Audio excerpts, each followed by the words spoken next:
hikmat dan pengetahuan menentukan selamat saya dan saudara, kata firman Tuhan.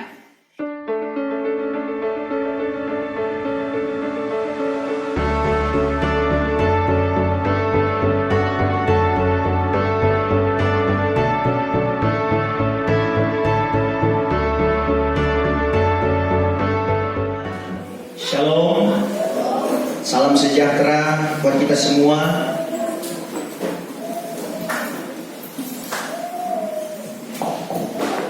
Kita boleh ada di hari ini memperingati hari kenaikan Tuhan Yesus Kristus. Arti penting dari kenaikan Tuhan Yesus Kristus bagi kehidupan kita, kalau tema yang ada pada saat ini yaitu kenaikan Tuhan Yesus Kristus ke surga membawa tawanan. Saudara-saudara, kenaikan Tuhan Yesus Kristus membawa tawanan sebetulnya hanya salah satu item daripada tujuan Tuhan Yesus Kristus naik ke surga. Tapi kita akan baca dulu firman Tuhan. Kita akan buka di dalam kitab Efesus pasalnya yang keempat, ayatnya yang ke-8 sampai ayatnya yang ke-9. Efesus pasal yang keempat, ayatnya yang ke-8 sampai ayat 9. Kita berdiri menghormati pembacaan firman Tuhan. Berbunyi demikian. Maka itulah sebabnya, kata Nas, tatkala ia naik ke atas, ia membawa tawanan yang tertawan, dan ia telah mengaruniakan beberapa pemberian kepada manusia. Terima kasih, dipersilakan duduk kembali. Saudara, ayat ini yang sebenarnya melihat secara literal, maka ini adalah pengulangan dari kitab Mazmur. Raja Daud pun di dalam kitab Mazmur menyatakan hal yang mirip dengan apa yang dikatakan oleh Paulus.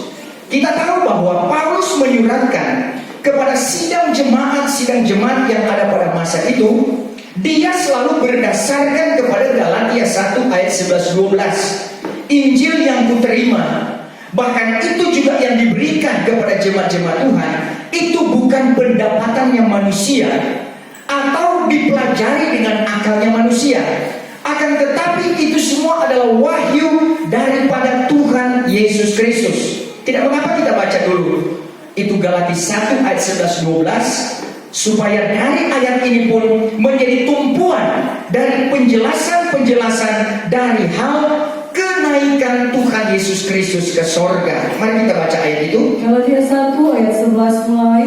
Karena aku memaklumkan kepadamu, hai saudara-saudaraku, bahwa Injil yang telah kuberitakan itu bukanlah pendapatan manusia. Ayat 12. Karena bukannya aku ini sudah menerima dia daripada manusia, dan bukannya pula ia itu kupelajari, melainkan oleh wahyu daripada Yesus Kristus.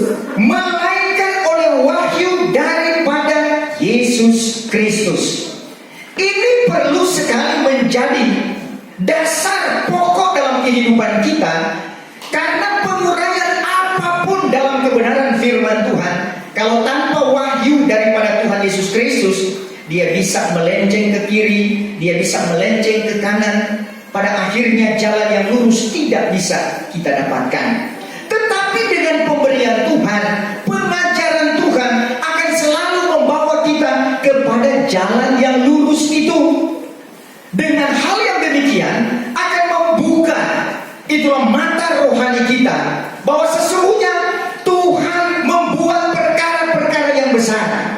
Satu paket kedatangan Tuhan Yesus Kristus, dari pelayanannya, kematiannya, kebangkitannya, dia naik ke sorga, dan dia mencurahkan itulah kuasa Roh Kudus. Saudara-saudara, selanjutnya adalah proses bagi kita, gereja hujan akhir yang ada di zaman Roh Kudus, untuk menantikan itulah proses kesempurnaan, sempurna tubuh, jiwa, dan roh. Dikatakan oleh firman Tuhan, dia yang telah menjadi buah sulung dalam semuanya itu. Dia yang telah mengawali lewat peristiwa yang luar biasa, yang seorang pun tidak akan bisa untuk mengalami seperti demikian. Mungkin orang bisa mati oleh karena sesuatu, tetapi kalau kematian seperti Tuhan Yesus Kristus disalib di atas kemuncak Golgota, tidak ada orang yang merasai seperti itu. Apalagi ketika mati, maka hari yang ketiga dia bangkit. Belum pernah kita mendengar akan hal yang seajaib itu. Kemudian ketika dia bangkit, dia naik ke sorga. Saudara-saudara, hari yang ke-40, maka dia naik terangkat ke sorga. Kalau dalam kematian orang yang biasanya kita melihat dalam dunia ini ada peringatan 40 hari, tapi bukan berarti bahwa itu adalah hari ke-40 dia naik ke sorga. Tidak. Semenjak orang itu mati, maka hanya ada dua, apakah ke Firdaus ataukah ke neraka. Itu ketika dia mati, saudara-saudara. Tetapi bagi Yesus, maka kematian dan kebangkitan, dia naik ke sorga sampai mencurahkan kuasa Roh Kudus, itu adalah dia menyiapkan perkara-perkara yang indah dan luar biasa bagi kehidupan kita. Kalau kita mati hanya untuk diri kita sendiri, tetapi kalau dia mati untuk kehidupan saya dan saudara. Sebab itu dia mati, dia bangkit, dan dia naik ke sorga untuk kehidupan kita. Kalau dia naik ke sorga, ditekankan dalam ayat tadi, dia membawa tawanan. Karena ketika dia naik ke sorga, itu sejalan dengan bunyi firman Tuhan tentang dia ketika mati, maka terbukalah kubur-kubur orang yang mati di dalam Tuhan. Coba kita lihat di dalam Matius 27 ayatnya yang ke-50 sampai ayat 53. Matius 27 ayat 50 mulai. Maka berserulah pula Yesus dengan suara besar, lalu menyerahkan rohnya. Maka sekoyong-koyong tirai di dalam bait Allah carilah terbelah dua, dari atas sampai ke bawah, dan bumi pun gempa, dan batu-batu gunung terbelah-belah. Ayat 52. Dan kubur-kubur pun terbuka. Dan beberapa mayat orang suci yang sudah wafat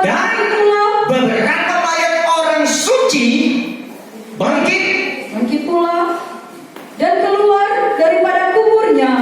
Maka kemudian daripada kebangkitan Yesus, masuklah mereka itu ke dalam negeri kudus, lalu kelihatan kepada banyak orang. Saudara-saudara, ketika Yesus mati, ini adalah sesuatu kejadian yang diawali dengan satu siksa dan sengsara.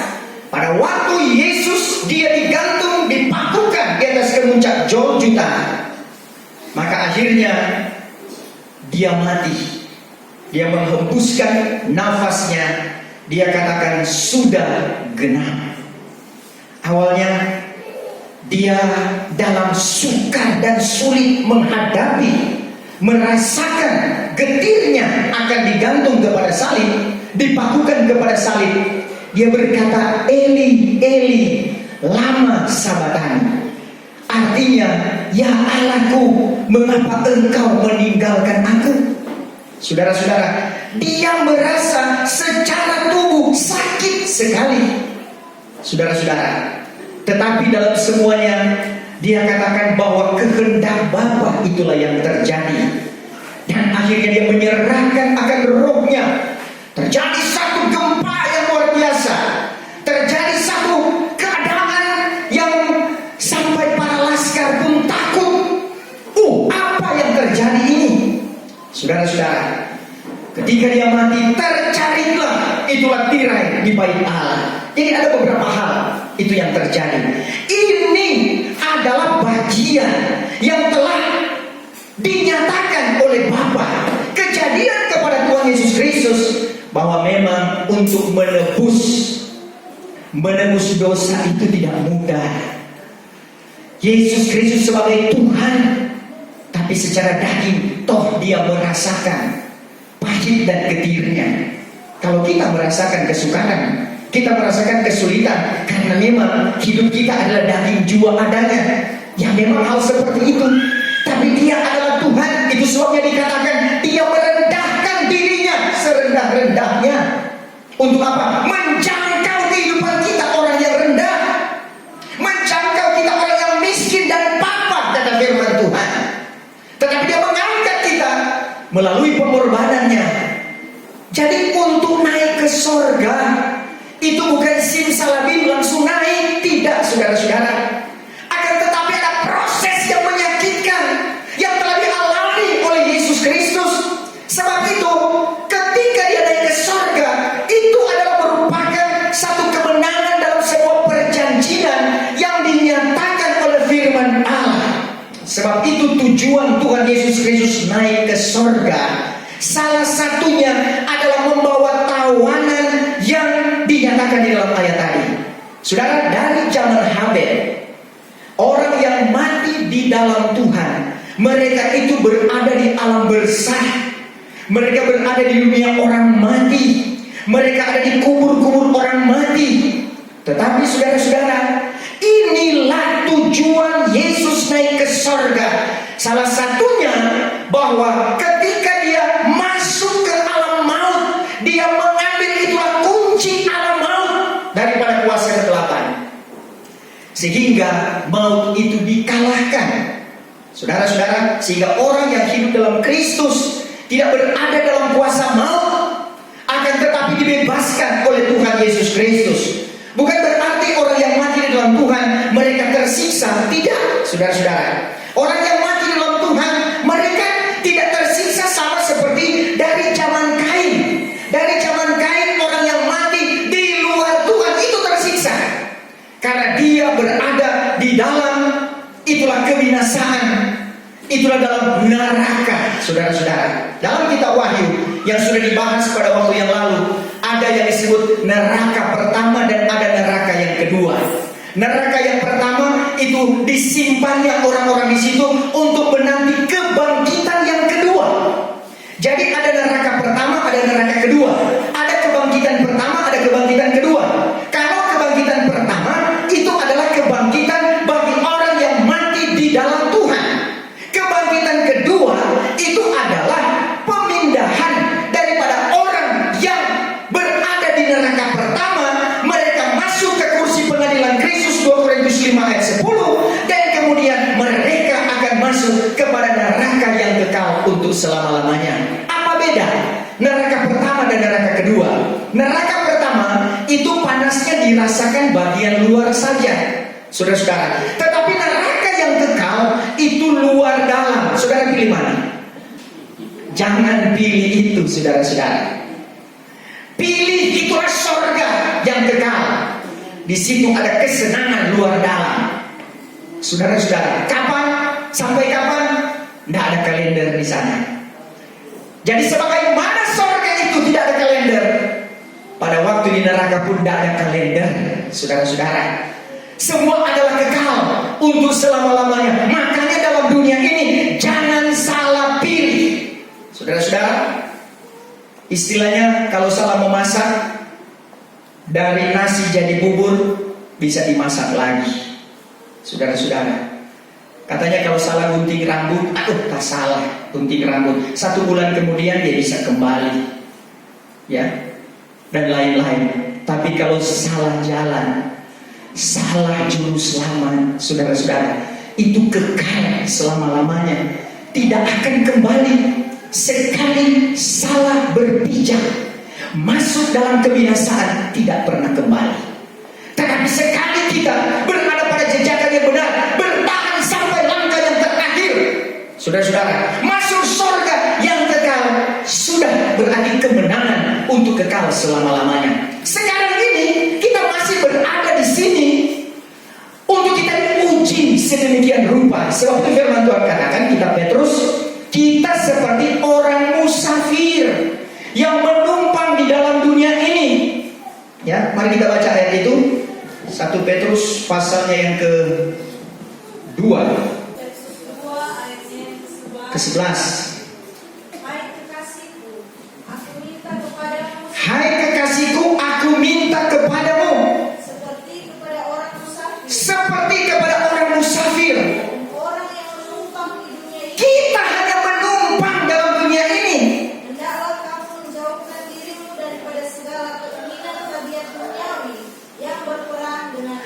Saudara-saudara, kita adalah orang musafir. Setiap musafir itu dia tidak akan diam. Musafir itulah orang perjalanan. Kita adalah orang perjalanan. Berjalan dengan apa? Saudara, firman Tuhan katakan kita tidak berjalan dengan mata jasmani, tetapi perjalanan kita dengan iman. Saudara-saudara, faktor kesulitannya banyak. Sedangkan berjalan pakai mata, masih bisa kita salah jalan. Apatah lagi bukan pakai mata jasmani, tetapi pakai iman, saudara-saudara, pakai firman, pakai kebenaran yang di dalamnya ada kuasa untuk menunjukkan cara, jalan dan perjalanan kehidupan kita. Sebab itu, ketika kita ditunjukkan baik tentang itulah kematian orang di dalam Tuhan dan di luar Tuhan, maka di dalamnya ada batasan-batasan tertentu sebagaimana yang dinyatakan oleh Tuhan Yesus Kristus ketika dia datang. Maka dia membawa satu hukum yang baru, itulah hukum anugerah dan kebenaran. Dan ketika dia mati dan bangkit dan naik ke sorga, ada satu tempat yang belum pernah dirasakan di masa perjanjian lama, itulah Firdaus. Sebab itu Firdaus ini nanti dinyatakan dalam perjanjian baru. Saudara-saudara, Lukas pasalnya ke-23 ayatnya yang ke-43. Ya, coba kita lihat.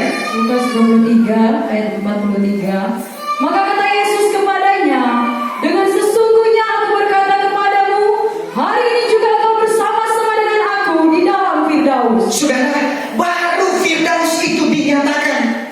Firdaus kata firman Tuhan itulah peta langit yang ketiga. Itu adalah tempat disediakan bagi orang yang mati di dalam Tuhan. Jadi dari zaman Habel seterusnya sampai pada zaman Tuhan Yesus Kristus, mereka dipindahkan ke Firdaus. Dan orang yang menyusul mati di dalam Tuhan itu langsung ke Firdaus. Senang sekali di Firdaus, saudara. Saudara-saudara, sebab itu firman Tuhan katakan, Yahya pasal ke-14, dalam rumah Bapa itu ada banyak tempat. Haleluya. Salah satunya adalah Firdaus. Itu adalah sorga. Saudara-saudara, nantinya akan ada, itulah 1000 tahun masa damai. Nantinya ada di awan-awan, di awang-awangan, 1000 tahun masa damai, sampai kepada Yerusalem baru, bumi baru, dengan Yerusalem baru turun dari sorga. Saudara, itu Tuhan tidak pernah kekurangan tempat bagi orang yang dibenarkan oleh firman Allah. Kepada Tuhan ada banyak tempat, dan sesuai dengan tahap demi tahap dia taruhkan kepada kita. Semua dia adalah buah sulung, merasakan kepedihan, sukarnya ketika menghadapi salib. Itu sebabnya saya dan saudara pun dikatakan di Lukas 9 ayat ke-23 bahwa kita pun ada merasakan salib. Lukas 9 ayat yang ke-23. Lukas 9 ayat 23. Maka katanya kepada sekalian orang, jikalau barang siapa hendak mengikut aku, haruskah ia menyangkali dirinya serta menanggung salibnya tiap-tiap hari lalu mengikut aku. Haleluya. Yesus dia telah disalib di kemuncak Golgota. Dia menang dan dia memenangkan banyak orang. Saya dan saudara tidak dikatakan disalib di Golgota, tapi cukup sampai pikul salib. Rela saudara pikul salib.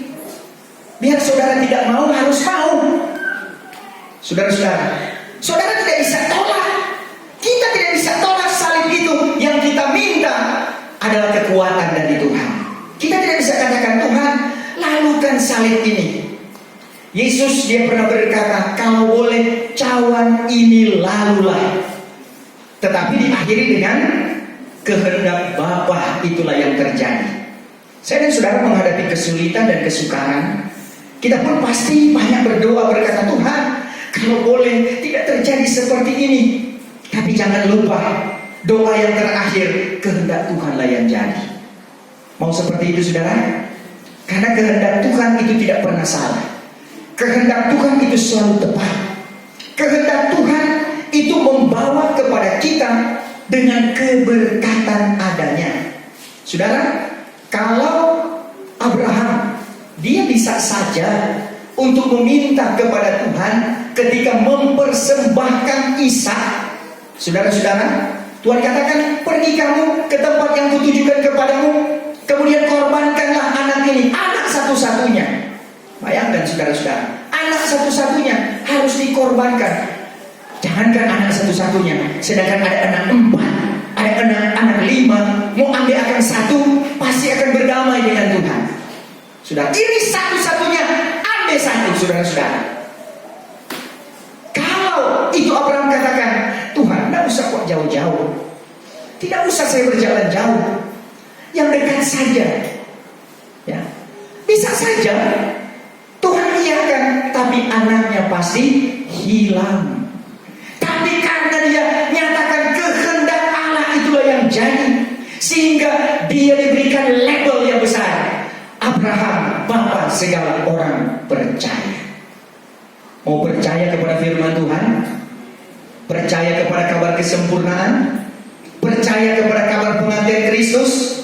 Bukan cuma percaya, tapi melakukan setiap kehendak Allah.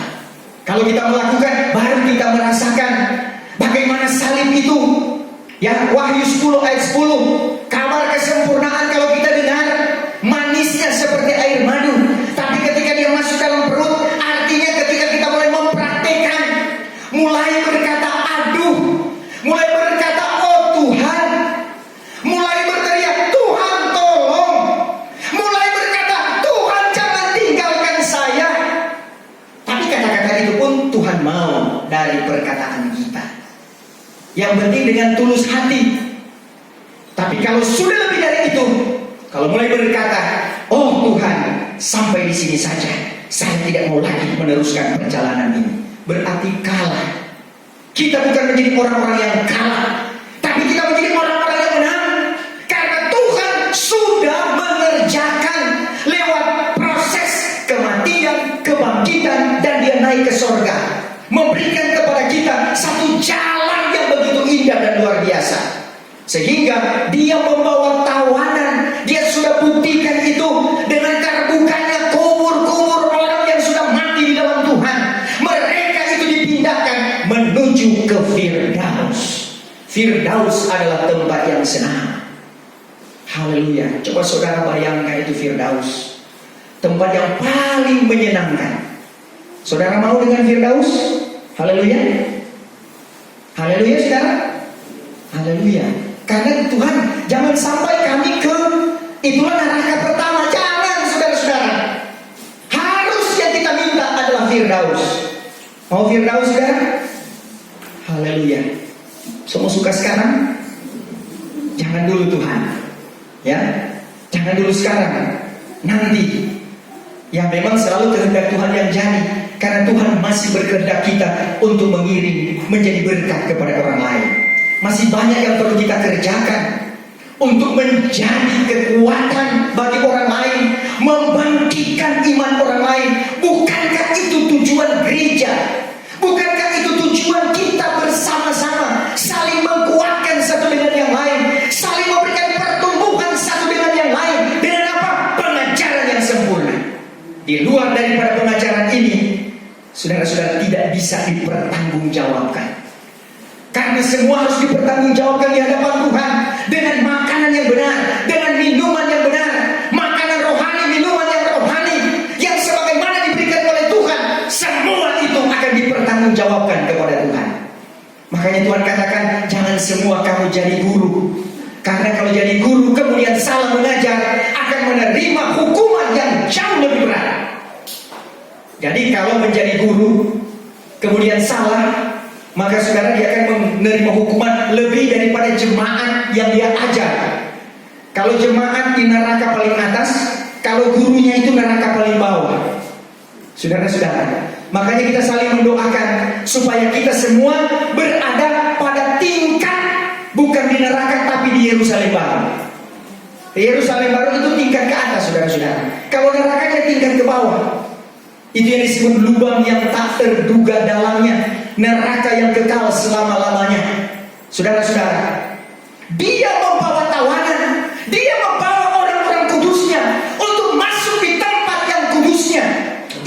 adalah salah satu tujuan Yesus naik ke sorga. Bagian yang lain, sebagaimana dikatakan dalam ayat 14, ayatnya yang ke, ya coba kita lihat ayat 1, ayat 14, ayat 1 sampai ayatnya yang ketiga. Ya, ayat 14 ayat 1 sampai ayat yang ketiga. Ayat 14 ayat 1 mulai. Janganlah diberi hatimu terharu, percayalah akan Allah dan percayalah akan aku juga. Ayat 2. Di dalam rumah Bapakku adalah banyak tempat. Dalam rumah Bapa ada banyak tempat. Jikalau tiada demikian, niscaya sudah aku katakan kepadamu, karena aku pergi menyediakan tempat bagimu. Karena aku pergi menyediakan tempat bagimu. Ayat 3. Dan jikalau aku pergi serta sudah menyediakan tempat bagimu itu, aku akan kembali lalu menyambut kamu datang kepadaku, supaya di tempat aku ini ada, di situ juga kamu ada. Haleluya. Saudara, Tuhan menyediakan tempat. Kalau Dia tidak naik ke sorga, tidak ada tempat bagi saya dan saudara. Kita sangat bersyukur karena yang menyediakan tempat itu di sana adalah orang dalam sorga.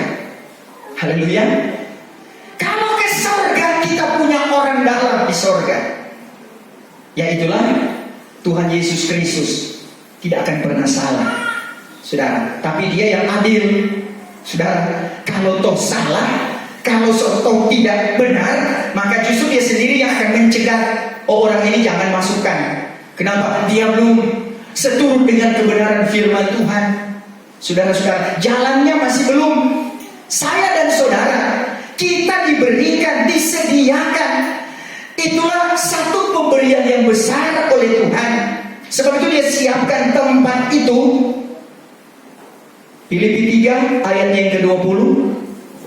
Tanah air kita menjadi tanah air di sorga. Filipi 3 ayat 20. Filipi 3 ayat 20. Tetapi tanah air kita ada di surga, dari sana juga kita menantikan juru selamat, yaitu Tuhan Yesus Kristus. Tanah air kita itulah sorga. Sebab itu kalau kita sebagai musafir dalam dunia ini tidak akan kekal.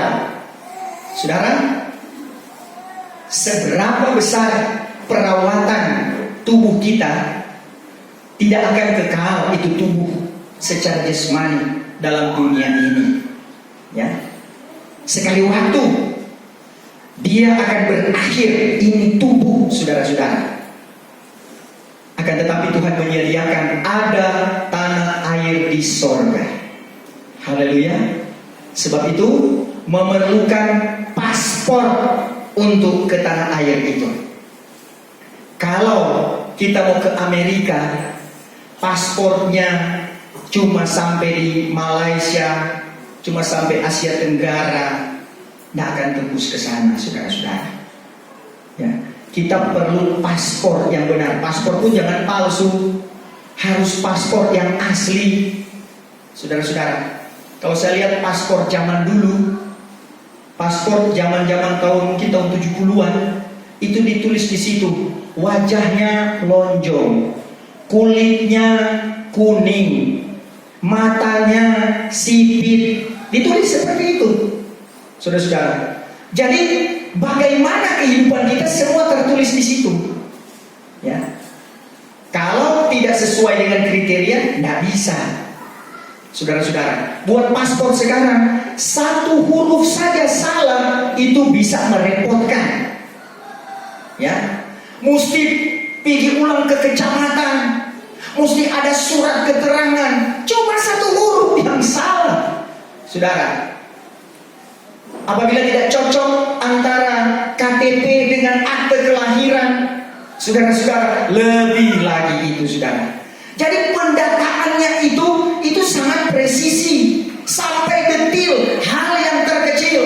Firman Allah untuk menjadikan kita pergi ke tanah air di sorga, itu pemeriksaannya, oh saudara-saudara, luar dalam.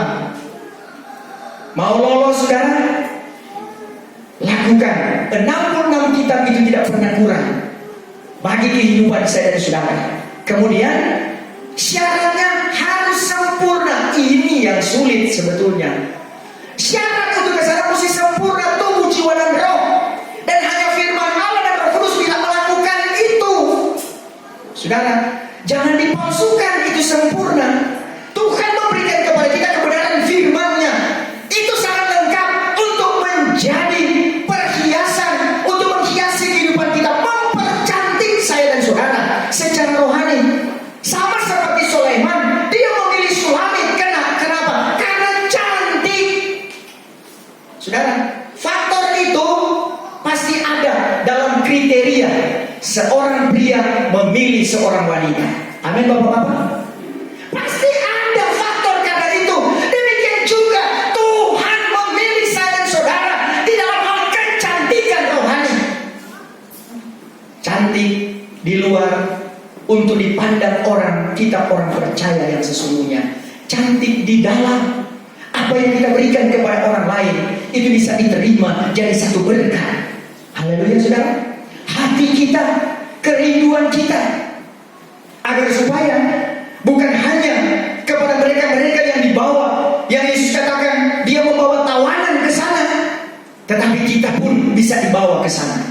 Dia menyatakan tentang tempat bagi saya dan saudara. Kemudian dia juga menyediakan jalan bagi orang yang percaya. Itu masih di ayat 14. Ya, ayat 14 ayat 4 sampai ayat ke-11.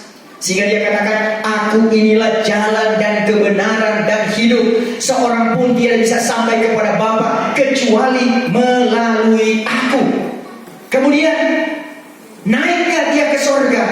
Dia menjadi pengacara kita di hadapan Bapa. 1 Yahya pasalnya yang kedua.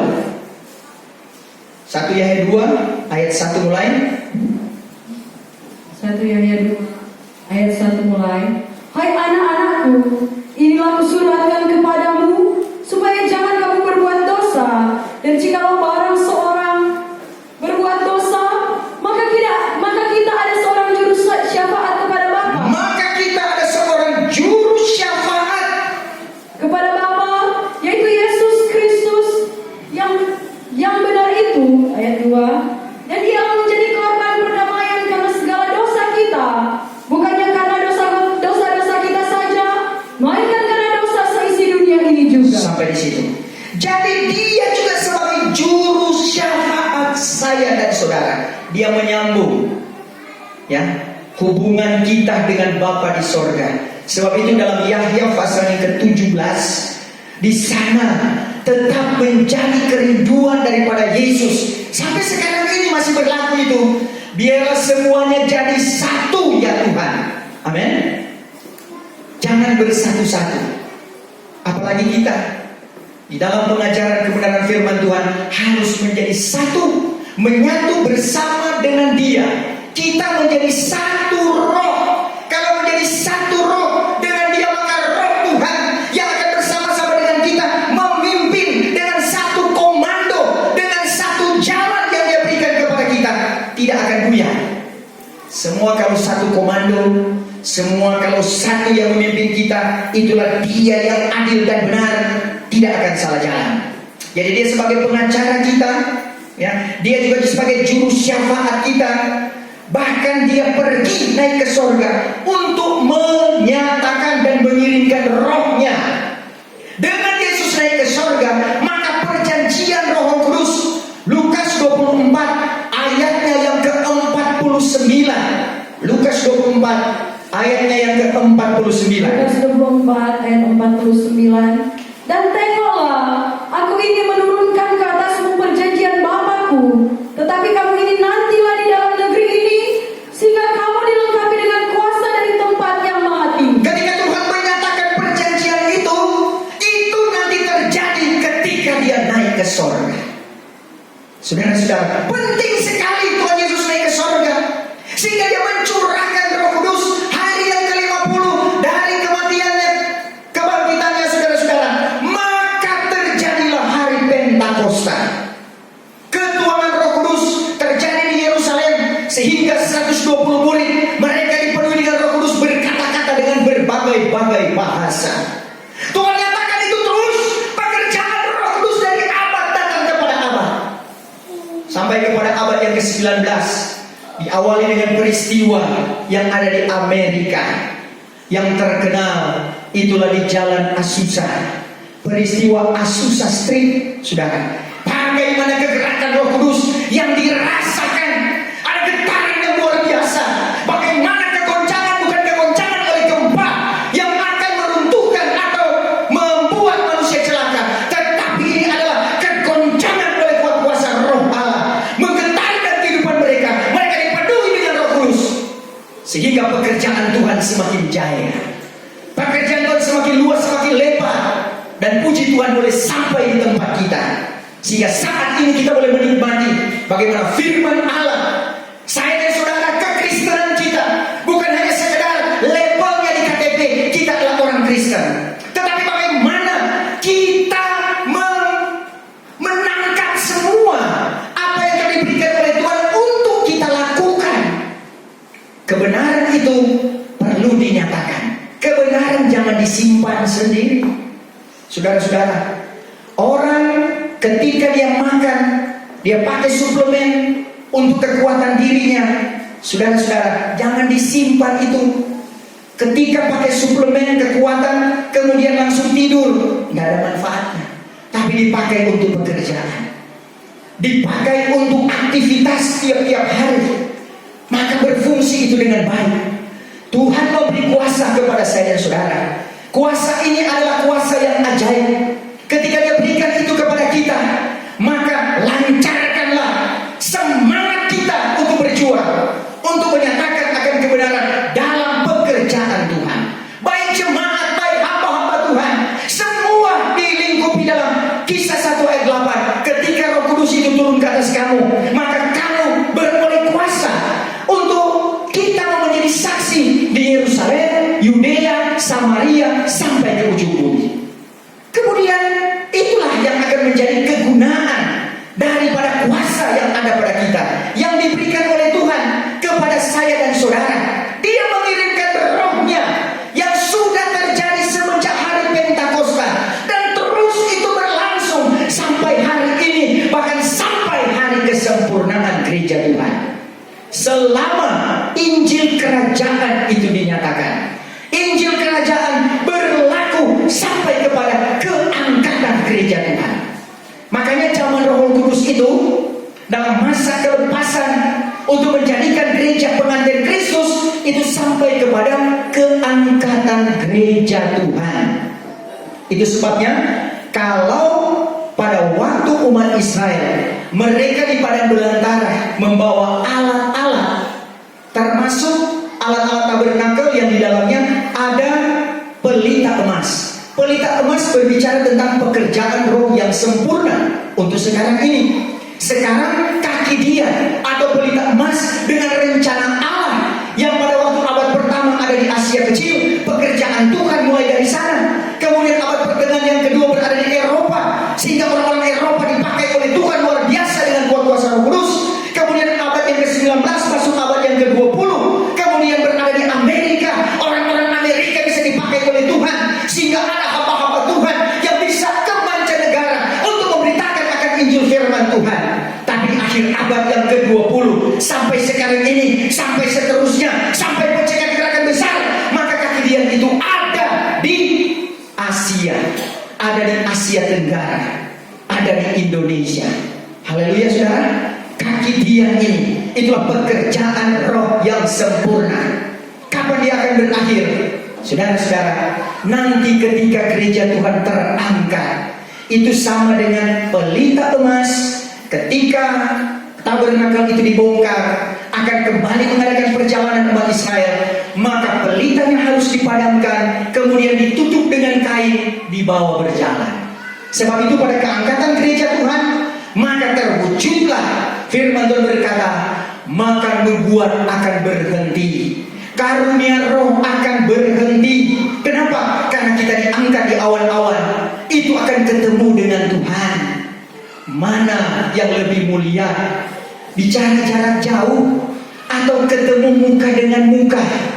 Saudara-saudara, terkadang kalau bicara jarak jauh, saudara-saudara, apalagi kalau signal tidak bagus, maka kalimatnya bisa salah, orang yang mendengar bisa salah mengerti.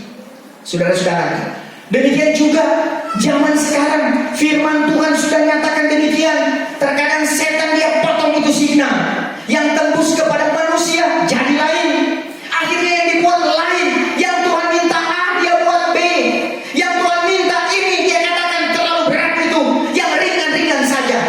Saudara-saudara, yang Tuhan mau, bagaimana kita mau dengar apa kata Tuhan? Dengar-dengar senteran saja kepada Tuhan. Ikuti kehendak Tuhan, semua pasti beres. Bukan berarti kita tidak menerima tantangan, ada tantangan, tapi dalam Tuhan selalu sukacita diberikan oleh Tuhan kepada kita. Kita maju dengan pembelaan Tuhan. Kita maju dengan kesukaan yang dikerjakan oleh kuasa Roh Kudus. Sebab itu betapa pentingnya Dia mengirimkan Rohnya. Dia naik ke surga juga adalah untuk mengangkat gerejanya ke tempat yang kekal. Jadi kalau dulu kedatangan Yesus ke bumi ini, saudara-saudara, didahului oleh Yahya Pembaptis, ya kan, 6 bulan jaraknya. Jadi Yahya Pembaptis itu yang lebih dulu mengatur segala sesuatunya, baru Yesus datang. Tapi untuk gereja Tuhan, kita ini diberikan hal yang luar biasa. Yesus yang lebih dulu ke sana. Amin. Karena Dia yang mempunyai sorga, karena Dia yang mempunyai kerajaan itu, Dia siapkan tempat bagi kita. Dia atur jalannya ke sana. Dia siapkan tempat. Kemudian Dia berikan Roh Kudus. Karena itu pendorong. Wahyu pasal ke-12 dikaruniakan kepada perempuan itu kedua sayap burung nasar yang besar. Itu adalah firman Allah dan kuasa Roh Kudus. Itu pendorong agar supaya gereja Tuhan bisa naik ke awan-awan yang permai. Saudara-saudara, kalau pesawat ulang-alik dia tidak akan bisa sampai ke bulan kalau tidak ada roket pendorong. Saya dan saudara ada pendorong yang lebih besar daripada roket dari ulang-alik. Itulah kuasa firman Allah, kuasa Roh Kudus. Dia itu berkuasa atas kehidupan kita. Kelak nanti Dialah yang akan mendorong sebagai pengangkat kita, yang akan mengangkat sampai ke awan-awan yang permai. Itu adalah bagian daripada kerja Yesus. Dia naik terangkat ke surga. Saudara-saudara, kemudian Dia naik terangkat ke surga adalah untuk menyempurnakan sidangnya. Efesus pasalnya yang keempat ayat 11 sampai ayat yang ke-13, Dia sempurnakan. Jadi betapa saya dan saudara harus ada pengajaran yang sempurna untuk menuju kepada kesempurnaan itu. Saudara, kalau formulanya tidak sempurna, kita tidak akan mengalami itulah efek yang sempurna. Tidak akan, saudara. Tapi dengan formulasi yang sempurna, maka efeknya itu baru sempurna. Kalau montirnya itu sempurna, biarpun mobil itu kerusakan berat, dia bisa perbaiki kembali dengan sempurna. Kenapa? Karena keahliannya sempurna, peralatannya sempurna, pendukungnya itu sempurna, bahan-bahannya juga yang dipakai sempurna. Saya dan saudara, firman yang sempurna, roh yang sempurna, pengajaran yang sempurna, itu bahan-bahan kerajaan sorga. Hikmat yang sempurna, hikmat dan pengetahuan menentukan selamat saya dan saudara, kata firman Tuhan. Itu yang kita andalkan, dan itu yang telah dinyatakan oleh Yesus. Dia naik ke sorga, dan itulah yang kita bahas saat ini. Yang terakhir, Dia membawa tawanan.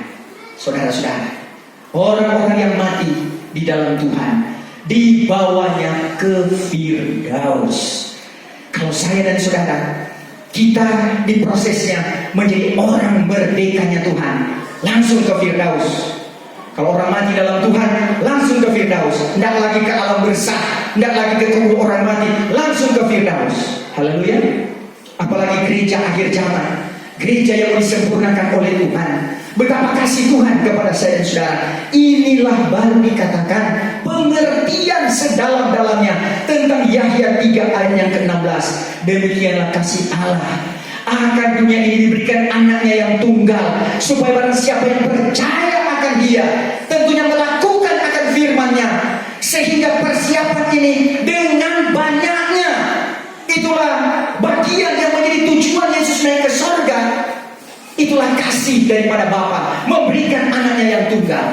Ini kita boleh lewati kalau kita mau dengar-dengaran kepada firman Tuhan.